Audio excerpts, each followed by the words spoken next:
The Mizpah Hotel rose out of the Nevada desert like something that hadn't finished dying. Emma thought that first, even before Tom cut the engine and the sudden silence swallowed them. No wind. No traffic. Just the tall, brick building staring back at them from the edge of Tonopah, its windows darkened by the late afternoon sun, its height awkward and lonely against the sky. "It looks," Tom said, trailing off. "Like it shouldn't be here," Emma finished. Tom laughed softly, more a habit than amusement. "It's just old." But old didn't quite cover it. The Mizpah didn't look abandoned, it looked aware. As if it knew they were standing there, dust still settling around their car, and was quietly deciding what to do with them. Emma hugged her jacket tighter. The desert heat evaporated near sundown, leaving behind a sharp chill that had nothing to do with temperature. They'd argued about this stop. Tom had found the hotel in one of those late-night rabbit holes he disappeared into, most haunted hotels in America, places you can actually stay. He'd read descriptions aloud with mock seriousness, acting like he was negotiating with the dead themselves. Emma had humored him. That was her role lately, humoring. They'd been together almost 3 years. Time enough to collect love and irritations in equal measure. "This is different," she'd said back in Reno, suitcase half-packed. "This isn't some abandoned theater or whatever." "It's a hotel," Tom replied. "People sleep there all the time. That doesn't make it normal." He'd paused then, studying her. "You don't have to stay if you're uncomfortable." Which was the problem? Emma didn't want to be the one who backed out. So here they were. The lobby smelled faintly of old carpet, polish, and something metallic Emma couldn't place. Not blood, she didn't go that far, but something sharp, like pennies rubbed between fingers. The desk clerk was a thin man in his late 50s with deeply set eyes and a voice scraped raw by cigarettes. "Checking in." "Yes," Tom said, overly cheerful. "Reservation under Carter."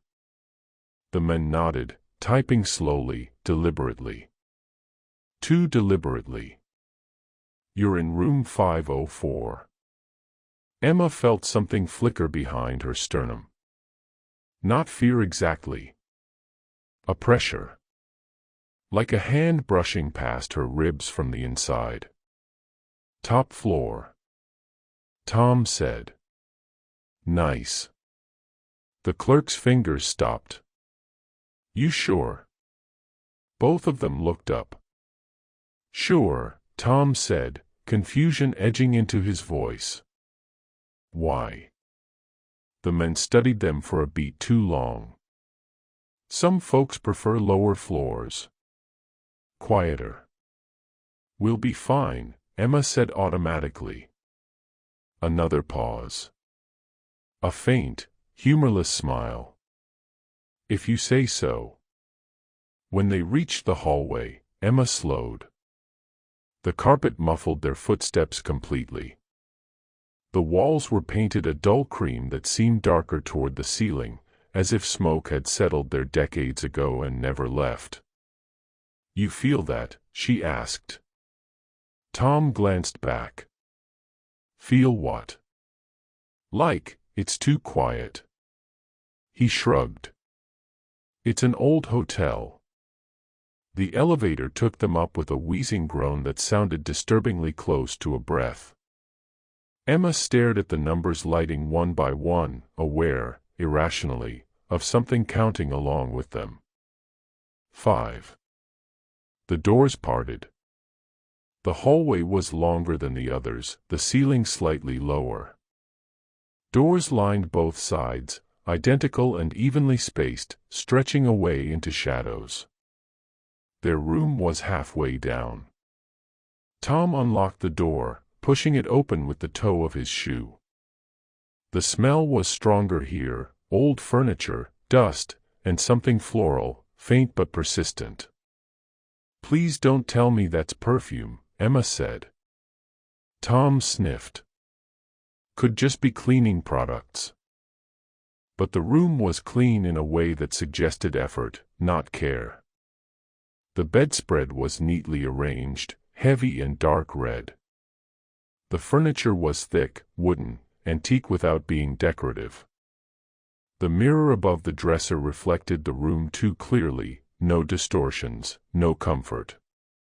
The bathroom light flickered on its first try, then stabilized. "That's promising," Tom joked. Emma didn't laugh. They unpacked slowly. Night crept in through the tall window, the desert sky darkening without ceremony. No city lights. Just blackness pressing against the glass. Tom pulled the Ouija board from his backpack once they'd settled. Emma stared at it. "You brought it. You said you were open to it." "I said maybe." "Well, it's just a game." She ran her thumb along the edge of the board's box. Cheap cardboard. Letters printed too cleanly. The planchette nestled inside, its circular window blank, waiting. "Did you look up rules?" she asked. Tom hesitated. "You move it around and ask questions." "That's not what I meant." Emma's voice wasn't sharp, just tired.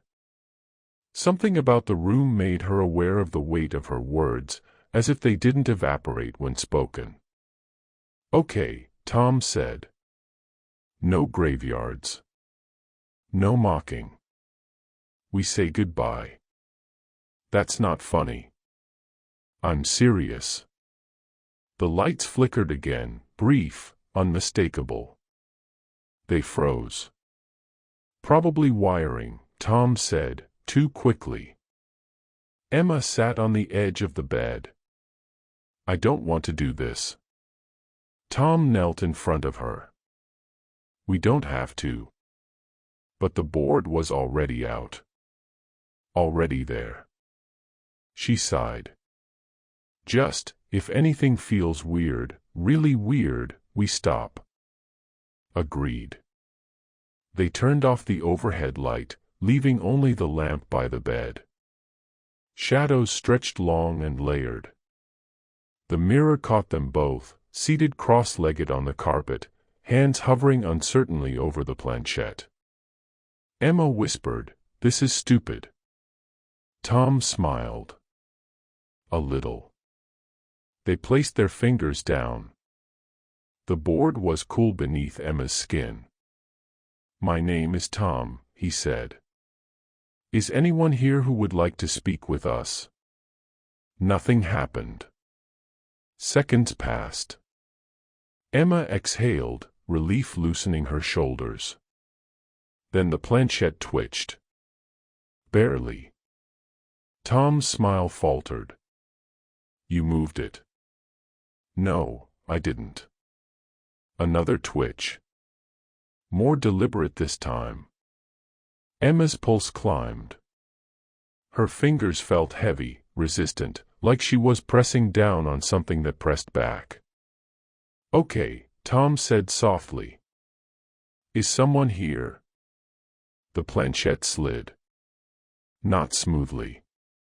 Not dramatically. It dragged, uneven, stopping on Y. "Yes."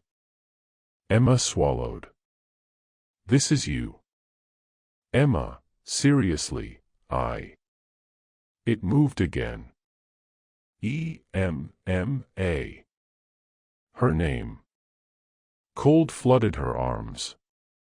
"That's not funny," she whispered. The planchette paused. Then spelled. DONTLEAVE. The lamp flickered. The bathroom door creaked open on its own. Behind them, something shifted, slow, deliberate, like fabric brushing against a wall. Emma lifted her fingers. You said goodbye, she said.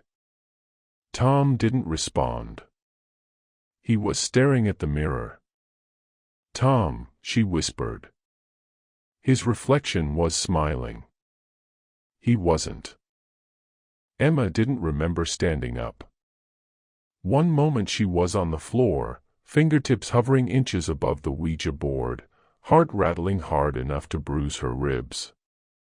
The next, she was on her feet, backing away, the carpet whisper soft beneath her shoes. Tom, she said again.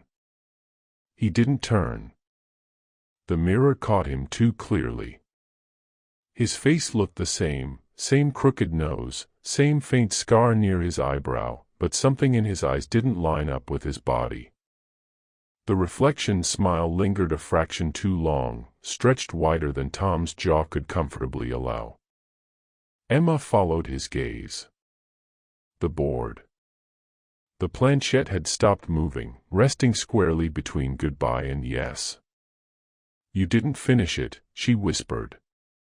Tom's voice came slowly. Come. Wrong. It didn't say to. That was when Emma knew, really knew, that something had changed him. Tom, she said, keeping her tone even, the way you spoke to someone standing at the edge of a cliff. You said we would stop if it got weird. It's not weird, he replied, still not looking at her. It's working. Behind them, the bathroom light clicked on. Emma flinched as the bulb buzzed to life, illuminating the open doorway. The mirror inside the bathroom reflected the bathtub, the curtain half pulled back. There was nothing there. But Emma felt watched, specifically from that room, not by a presence moving toward her, but by something settled in, patient.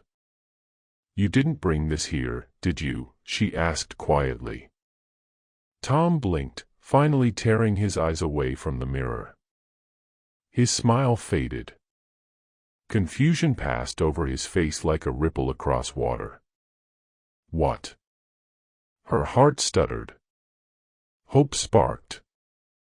The board, she said. You didn't. Of course I did, he said, almost defensively. You watched me put it in my bag. He looked down at the floor, at the cardboard box lying open. Something passed between them then, an uncertainty neither wanted to name. We need to end this, Emma said, stepping closer to the board. Properly. Tom hesitated. That alone terrified her.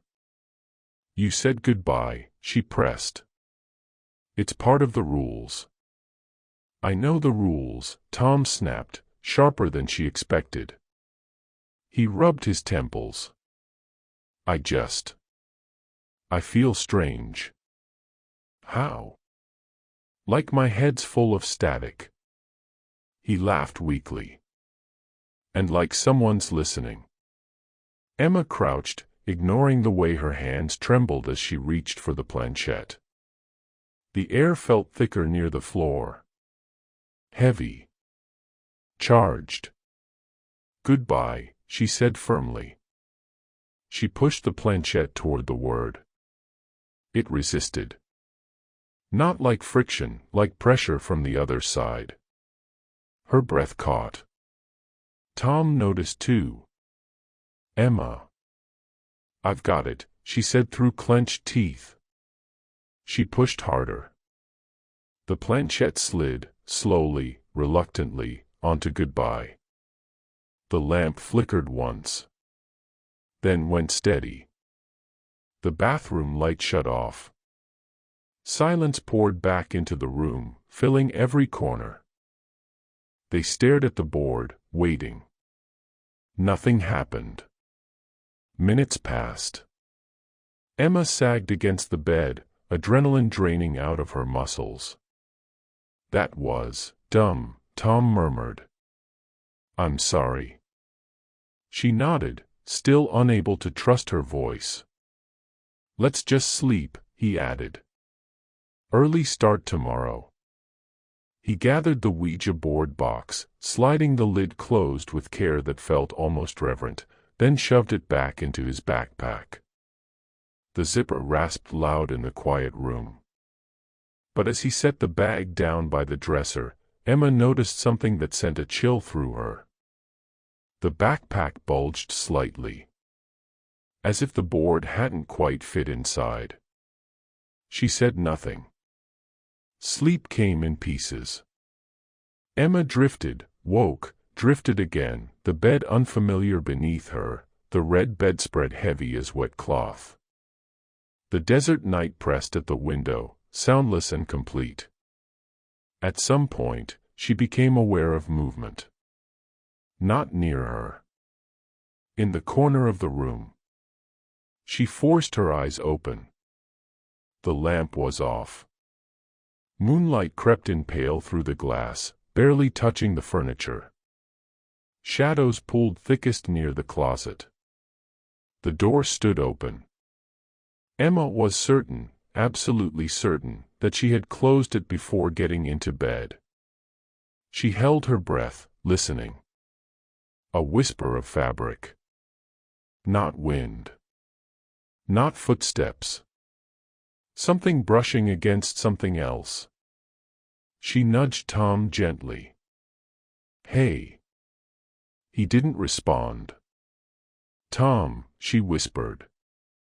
He lay on his back, mouth slightly open, breathing even. Too even. The whispering sound came again, closer now, as if whatever made it had taken a step, or had leaned forward. Emma's gaze locked on the darkness of the closet. "Stop," she whispered. She wasn't sure who she meant it for. The sound ceased abruptly. Her ears rang with the sudden absence of it. Seconds stretched. Then, a soft knock. Not on the door. On the inside of the closet. Emma clamped a hand over her mouth. One knock. Two. Then a slow drag, like fingernails tracing wood. A shape altered the shadow in the doorway. Not stepping out, just there, rising slightly, suggesting a height that felt wrong for the space it occupied. Her heart hammered, loud enough she was sure it would wake Tom. "Don't," she whispered. The shape stilled.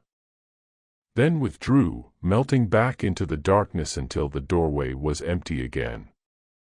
The closet door swung shut, gently, deliberately, clicking into place. Emma lay frozen until dawn. Morning came gray and dull, light filtering reluctantly through the desert haze. Tom woke cheerful, infuriatingly normal. He stretched, yawned, ran a hand through his hair. "Man," he said. "I slept like crap." Emma sat up slowly. "You don't remember anything?" "Like what?" "The board. The mirror." He frowned. "The mirror." Her stomach dropped. "You were smiling," she said carefully. "But not really." Tom laughed. "I think staying in scary hotels might not be great for you." She stared at him. His eyes looked right. Familiar. But something sat behind them now, like a curtain half drawn. At checkout, the desk clerk raised an eyebrow when they returned the key. "So," he said. "Quiet night." Emma hesitated. Tom grinned. "Interesting." The man's gaze flicked to Emma, then back to Tom. His mouth tightened. "You leave anything behind?" he asked. "No," Tom said quickly. The clerk nodded slowly. "Good." As they walked out into the desert sun, Emma felt a sharp relief. Fresh air flooded her lungs. The open space was a balm. But as they loaded the car, she noticed a red stain on Tom's sleeve. Fabric, not blood. Threads caught in the cuff of his jacket. He followed her gaze. "Oh," he said lightly, brushing it away. "Guess something in the room snagged me." Emma watched the thread fall to the pavement, twisting slightly in the breeze. It smelled faintly, of perfume. They didn't talk about the Mizpah on the drive. But somewhere miles south of Tonopah, as the hotel disappeared from the rearview mirror, Emma noticed Tom humming. Low. Tuneless. A melody she didn't recognize. And for just a second, no longer than a blink, his reflection in the glass smiled before he did. The road out of Tonopah stretched flat and empty, a ribbon of asphalt laid across a dead land that didn't care who crossed it. Emma drove. She hadn't said it out loud, but she didn't trust Tom behind the wheel. Not after the night. Not after the way he'd forgotten the mirror, forgotten himself. The radio crackled uselessly between stations. She shut it off. Tom's humming filled the silence in its place. It wasn't a song she recognized. Not something with a melody. Just a repeating rise and fall that sounded old somehow, like something remembered instead of learned. "Can you not do that?" she asked. Tom glanced at her.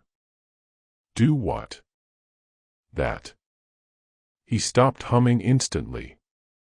Too instantly. "Sorry," he said. "Didn't even realize."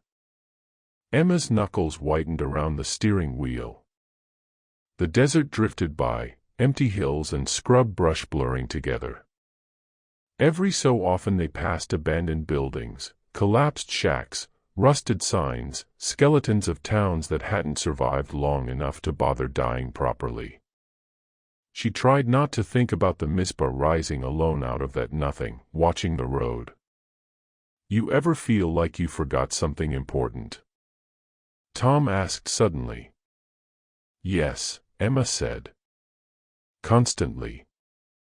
"No, I mean," he hesitated. "Like something that wasn't supposed to stay behind."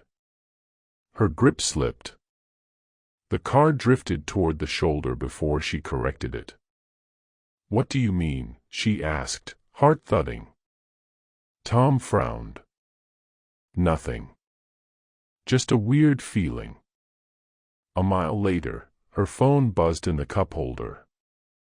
No signal. She glanced down anyway. A notification banner glowed on the screen. Unknown contact. "Did you forget to say goodbye?" Emma nearly swerved off the road. She slammed on the brakes, gravel screaming beneath the tires as the car jerked to a stop. Dust billowed around them. "Did you just text me?" she demanded. Tom looked genuinely startled. "What?" "No." She held up the phone, hands shaking. The screen went black. When it came back on, there were no messages. No missed notifications. "You're messing with me," she said. "I swear I'm not." The sincerity in his voice scared her more than denial would have. They drove the rest of the way in silence. It followed them home. Emma noticed the first night. She woke to darkness and the sense of almost remembering a dream.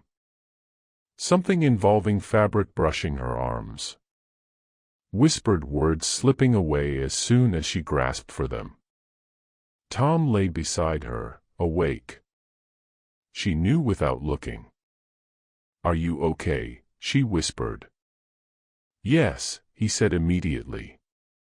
Too immediately. The ceiling fan creaked overhead, steady and familiar. Their apartment smelled like laundry detergent and old books, safe things. Emma turned onto her side to face him. His eyes were open, staring at the ceiling. "Tom," she said softly, "you're scaring me." He turned his head toward her with the careful slowness of someone afraid to move too fast. "What if we didn't do it wrong?" he asked. Her stomach dropped. "Do what wrong?" "The board," he said. "What if saying goodbye isn't enough?" Emma's mouth went dry. "Where is this coming from?" "I keep thinking about it," he said. "About how it felt. Like someone finally noticed me." She recoiled. "That's not true." "It felt intimate," he continued, voice distant. "Like it knew us." Emma sat up. "You need to stop." "Why?" His eyes shifted to her face, suddenly sharp. Accusing. "You felt it too." She didn't answer. Tom smiled faintly. "See." She slept on the couch that night. The apartment changed slowly. Subtly. Things moved just enough to be deniable. Cabinet doors left ajar. Closet doors not quite lining up. The faint scent of perfume lingering in rooms Emma knew she hadn't entered that day. She started finding red fibers again. On the couch. In the bathroom sink. Caught in the seams of Tom's clothes. He didn't notice. Or didn't acknowledge it. One evening, she caught him standing in front of the bathroom mirror, hand resting flat on the glass. He didn't react when she entered the room. "Tom." He leaned closer to his reflection, nose almost touching it. "Do you hear that?" he murmured. "Hear what?" "The singing," he said. There was nothing. Emma pulled him away from the mirror, her fingers sinking cold into his wrist. He flinched like she'd burned him. "Don't touch me like that," he snapped. Her eyes filled. "I'm trying to help you." He stared at her for a long moment, breathing hard. Then whatever tension filled him drained away, leaving confusion behind. "I'm sorry," he said. "I don't know why I said that." She nodded, swallowing the lump in her throat. But as she turned away, she saw his reflection in the mirror. Still leaning toward the glass. Still smiling. Emma stopped sleeping. Not really. Her nights became a string of shallow dozes punctuated by sounds that might have been nothing and shapes that never quite formed. One night, she heard knocking. Soft. Measured. From the inside of the closet. She lay frozen, staring at the door as the same rhythm she'd heard at the Mizpah echoed again. One knock. Two. A pause. Then a voice. Low. Familiar. "Emma." Her breath caught painfully in her chest. The voice sounded like Tom. But he was snoring softly beside her. The knocking continued until dawn. She researched. Forums. Old articles. Archived guest accounts from the Mizpah. Patterns emerged. Couples. Almost always couples. One partner experiences the phenomena more intensely. Sometimes one personality shifted, withdrawal, obsessiveness, sudden changes in behavior. Sometimes both. But most chilling of all were the posts that ended abruptly, usernames going dark mid-thread. People who'd claimed something followed them. People who'd thought leaving was enough. One comment stuck with her. The Mizpah doesn't attach to a place. It attaches to a person. She closed the laptop and stared at the wall. Tom stood behind her. She hadn't heard him enter. "You've been reading about us," he said calmly. Her pulse thundered. "That's private." "So is what we invited," he replied. Emma turned slowly. He looked normal. Tired. Regretful. But the perfume scent clung to him now, no longer faint. "It's lonely," he said quietly. "She's lonely." Emma recoiled. "Don't say that." "She doesn't want to hurt us," Tom continued. "She just wants to stay." Emma stood up. "I'm staying with my sister." For the first time, something flickered across Tom's face, panic. "You can't," he said. "Watch me." As she grabbed her bag, his voice dropped. "If you leave," he said, "it won't stop." Emma paused. Not because she believed him. Because she did. Emma didn't go to her sister's.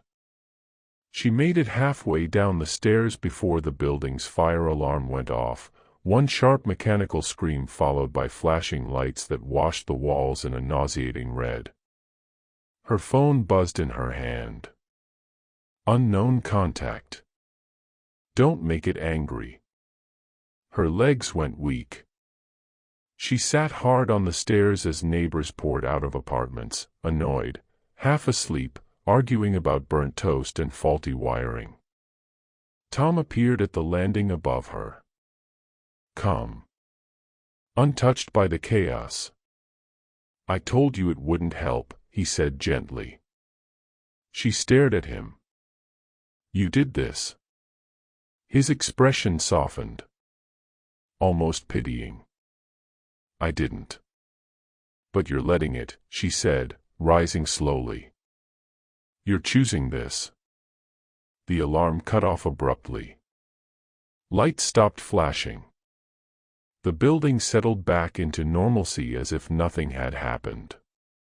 People muttered and drifted back inside. Emma and Tom stood alone in the stairwell. "I can't lose you," he said. Her laugh came out cracked. "That's not what this is." He didn't argue. They went back upstairs together because there was nowhere else to go. That night, Tom locked the bedroom door. Not aggressively. Not as a threat. Like it was the most reasonable thing in the world. "Just for tonight," he said. "So we can talk." Emma sat on the bed, muscles primed to bolt. "You don't need me for this," she said quietly. "Whatever it is, it wants you." Tom shook his head. "It wants us." "You felt that." "No," she said firmly. "It's using you." His smile flickered. "Isn't that what everyone does?" The room darkened. Not suddenly. Gradually. As if shadows were being poured into the corners. The closet door creaked open one meticulous inch. Emma stood. "Stop," she said, not sure to whom. The smell of perfume bloomed strong and cloying. The air thickened until breathing felt like pushing through fabric. Then the voice came. Not from the closet. From the mirror. "You promised," it whispered. Tom turned toward the sound, eyes shining. "I know. We won't leave." Emma slapped her hands over her ears.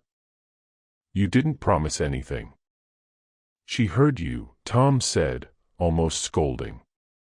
"That night. When you were afraid." The mirror clouded, then darkened. A shape formed behind the glass, not a reflection, but something pressed against it from the other side. A woman's outline. Tall. Draped. Something red shifting around her like smoke. Emma backed away until she hit the wall. "You don't get to follow us," she said. We didn't give permission. The woman's head tilted. I don't need it, she replied. Tom stepped toward the mirror. Emma lunged and grabbed him, fingers clawing into his shirt. Tom, look at me. For a moment, his eyes cleared. I don't want this, he whispered. The mirror cracked. A single fracture split across the glass like a grin. The temperature dropped. The lights went out. In the darkness, arms wrapped around Emma, too many arms, cold silk against her skin. Red fabric brushed her face. A whisper slid into her mind, not words but a feeling. Stay. Tom screamed. Emma fought. She kicked, flailed, dragged them both backward until they crashed into the dresser. The mirror shattered completely, glass exploding outward. The arms vanished. The perfume evaporated. They collapsed onto the floor, gasping. Morning light crept in through the curtains. The closet door hung open. Empty. Tom sobbed into his hands. I don't want her, he said. I don't. Emma held him, shaking, exhausted. But as she rocked him, she noticed something cold against her back. Glass. One shard from the mirror had landed upright beside the bed. And in it, faint but unmistakable, she saw a reflection. Not of the room. Of the Mizpah hallway. Long carpeted. Waiting. Emma didn't tell Tom about the shard. She waited until he fell asleep, true sleep this time, slack-jawed and exhausted, before easing herself off the mattress and kneeling beside the bed. The shard of mirror stood exactly where it had fallen, impossibly upright, its jagged edge catching the early morning light. The reflection inside it hadn't changed. Still the Mizpah. Still the fifth-floor hallway. She leaned closer. The carpet looked darker than she remembered, almost damp. The lights above the doors flickered in a sluggish rhythm. At the far end of the hall, something shifted, subtle, like fabric pulled through a doorway. Emma's stomach clenched. She reached out with 2 fingers and touched the glass. Cold shot through her arm, not the chill of temperature, but the cold of distance, like pressing your hand against a window you know you'll never get through. Then the reflection moved. A shadow crossed the hallway. Not fast. Not hiding. Walking. Emma jerked her hand away, heart hammering. The shard clouded instantly, returning to an ordinary reflection of the room, messy bed, quiet apartment, Tom asleep and breathing. She wrapped the shard in a towel and shoved it into the bottom of her bag. Somehow, she knew breaking it completely wouldn't help. Tom called in sick to work for the first time in 3 years. He stayed on the couch all day, wrapped in a blanket, staring at nothing. Sometimes he muttered under his breath. Sometimes he smiled at things Emma couldn't see. Around noon, he stood abruptly and walked to the door. "Where are you going?" Emma asked. "To buy flowers," he said. Her blood ran cold. "Why?" "She likes red," he replied, then froze. His face crumpled. He shook his head hard, like he was trying to dislodge the thought. "No," he said. "No. I don't." Emma grabbed her keys. "I'm coming with you." He didn't argue. The cemetery was 10 minutes off the main road. Emma didn't remember suggesting it. Neither did Tom. But they parked anyway. Rows of old headstones stretched across the dry ground, cracked and sinking, names bleached nearly white by sun and sand. Tom wandered ahead, drawn toward the back where the graves were oldest and least tended. Emma followed, dread pulling heavier with every step. They stopped in front of a stone marked simply R.A. 1909 to 1931. No last name. No epitaph. Just the faint impression of red cloth caught on the corner of the marker, fluttering in a breeze Emma didn't feel.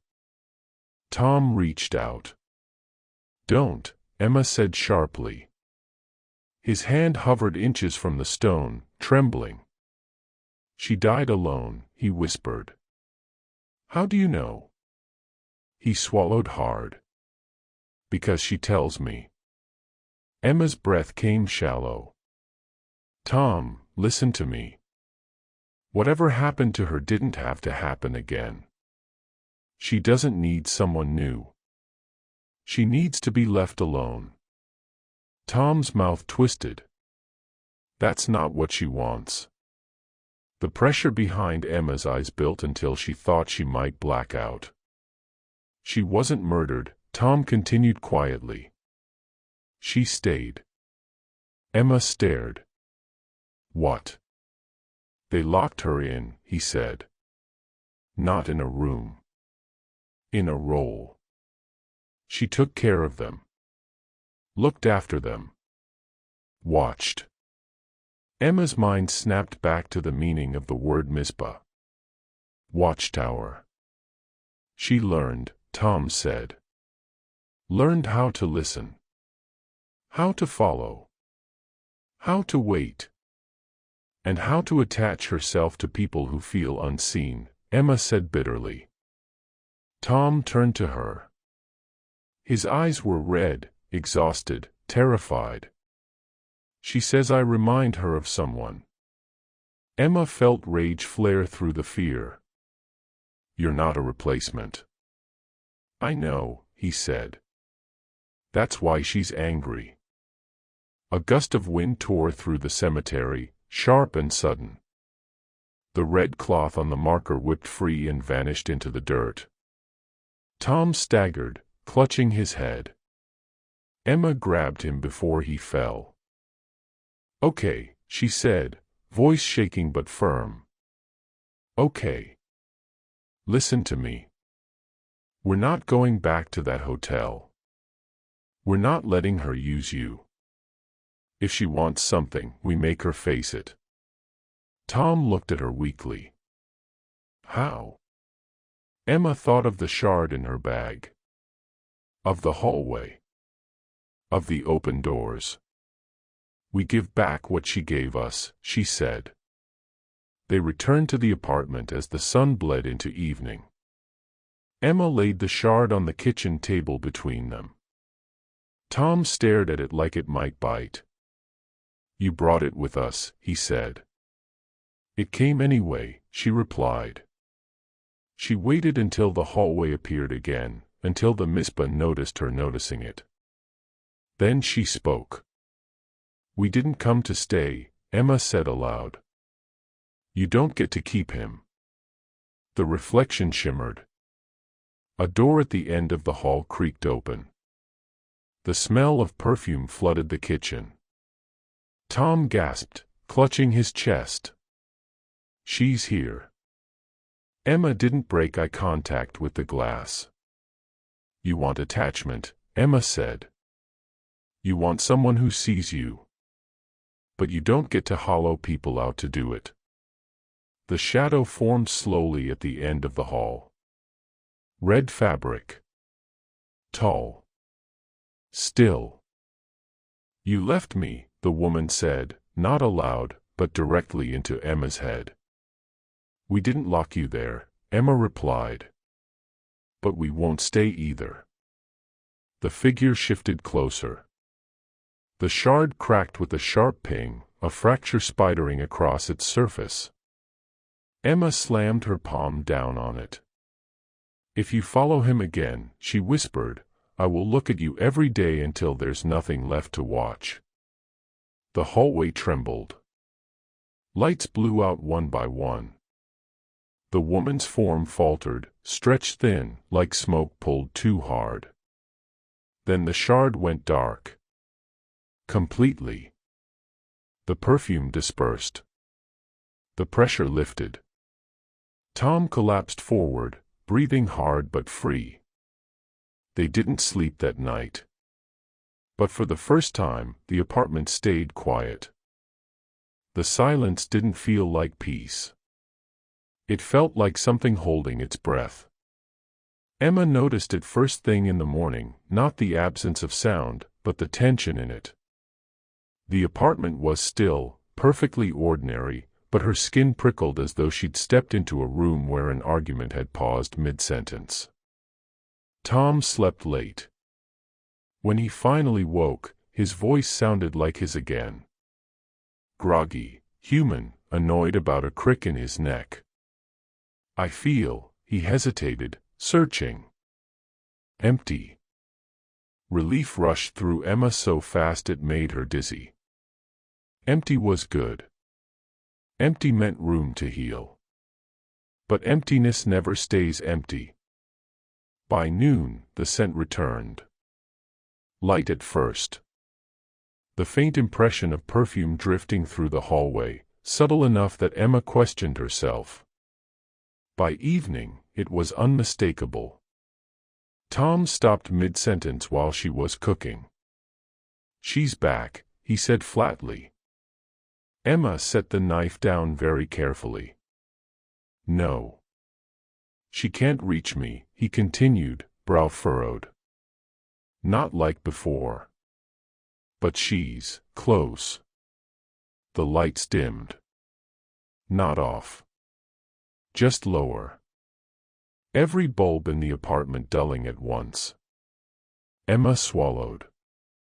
"She's trying to scare us." Tom shook his head. "She doesn't need to." The bathroom mirror fogged over, despite the room being cold. Then letters appeared in the moisture, slowly drawn as if by an invisible finger. "You owe me." "That's not true," Emma said, stepping forward. The mirror cracked. Not shattered, cracked, a single branching fault running downward like a lightning strike. The apartment door slammed shut. Tom doubled over, gasping. "She's pulling." Emma grabbed his shoulders. "Stay here. You can't face her alone." "I already have," Emma said. She reached into her bag. The mirror shard was unchanged, dark, dull, inert. Until she held it up. The hallway reappeared. But it was different now. Closer. The lights overhead flickered violently. Doors slammed open and shut without rhythm. The carpet rippled like it was breathing. At the center stood the woman in red. Closer than ever. No longer shy. No longer patient. "I watched for decades," she said, her voice echoing strangely, as though bouncing down a long corridor. "They left me there. I learned how to stay." Emma steadied her breath. "That doesn't mean you get to choose someone else's life." The woman tilted her head. "You chose to come." "So did you," Emma fired back. "And you don't get to trap people in what hurt you." The woman stepped closer. With each step, Emma felt pressure coil around her chest, tightening, demanding. "I kept the rooms," the woman said. "I listened. I waited. When they stopped coming, I learned to follow." "And what happens when you take him?" Emma asked quietly. The woman faltered. "Just for a second." "That doesn't matter," she said harshly. "It does," Emma said. "Because then you're not watching anymore. You're hiding." The hallway lights blew out. Darkness surged. Tom screamed. Emma slammed the shard onto the floor. The reflection exploded outward, not glass, but space. The feeling of a hallway rushing toward her, doors flying past, the woman's scream warping into something furious and afraid. "No," the woman shrieked. "You can't close it." Emma grabbed Tom and pulled. The force yanked hard, harder than anything before, but she didn't let go. The shard shattered completely. The hallway slammed shut. A shock wave rolled through the apartment, rattling windows, knocking pictures from the walls. Then, stillness. No perfume. No pressure. No whispers. Tom collapsed into her arms, sobbing openly now. "It's gone," he said. "I can't feel her anymore." Emma didn't answer right away. Because she could. Not inside her. Not attached. But somewhere else. Watching. They moved 3 weeks later. New city. New layout. No mirrors in the bedroom. No closets left open at night. Tom recovered. Laughed again. Returned to work. Emma told no one what really happened. She learned to live with the knowledge that some doors don't close, they just stop being used. Sometimes, when she passed old hotels or abandoned buildings, she felt it. A pressure. Not hunger. Recognition. And occasionally, late at night, she dreamed of a long hallway with doors that would never open again. But she also dreamed of herself. Standing at the end of it. Watching. Emma learned the difference between being free and being left alone. Freedom is loud. It announces itself. You feel it in your chest, like air rushing back into collapsed lungs. Being left alone is quiet. Too quiet. The new apartment helped at first. Different city. Different streets. Different shape to the rooms. No history they knew of. No tragic plaques or Yelp reviews warning people what not to bring with them. Tom thrived in the change. That should have been the first sign. He slept deeply now, no murmuring, no restless limbs drifting toward unseen corners. He laughed easily, laughed more than she remembered. He started jogging in the mornings, cooking elaborate dinners, talking about the future as if it were something solid again. Emma smiled when she needed to. She watched. At night, when Tom slept, Emma walked the apartment. Not searching. Checking. She memorized the sounds, the refrigerator's hum, the tick inside the walls, the way the building settled after midnight. She made sure every noise had a name. It was the only way to know if something new appeared. The dreams started subtly. Not horror. Not screaming. Just space. Emma would dream of standing in a long hallway, not the Mizpah hallway exactly, but something like it. Neutral. Empty. Doors lining each side with numbers she couldn't read. In the dreams, she didn't walk. She stood still. Watching. She woke from these dreams calm but alert, her pulse steady, her breathing controlled. No panic. No fear. Just awareness. One morning, as she brushed her teeth, she noticed it. The mirror didn't fog. Steam filled the bathroom, condensed on the walls, dampened her hair. But the glass above the sink stayed perfectly clear. She stared at her reflection. Her eyes felt sharper. More focused. like she was looking through herself instead of at herself. She shut off the water. Still no fog. Emma leaned closer. For a breathless moment, she thought she saw something behind her. Not a figure. A depth. As if the reflection knew something she didn't. She stepped back. The mirror finally clouded. Emma exhaled. "Do you ever miss it?" Tom asked one night, halfway through a bottle of wine. Emma tensed. "Miss what?" "The trip," he said. "The weirdness, I guess." It was intense. She watched him carefully. "I don't miss feeling watched," she replied. Tom smiled. "Funny." Her stomach tightened. "What is?" "I don't remember that part," he said. "Feeling watched." Emma looked at him. Really looked. He wasn't lying. That knowledge hit her harder than fear ever had. The first whisper came a month later. Not in the apartment. In a hotel. They were passing through another state, stopping overnight on their way to visit Tom's parents. The place was modern, bland, forgettable in every way that mattered. Emma lay awake while Tom slept.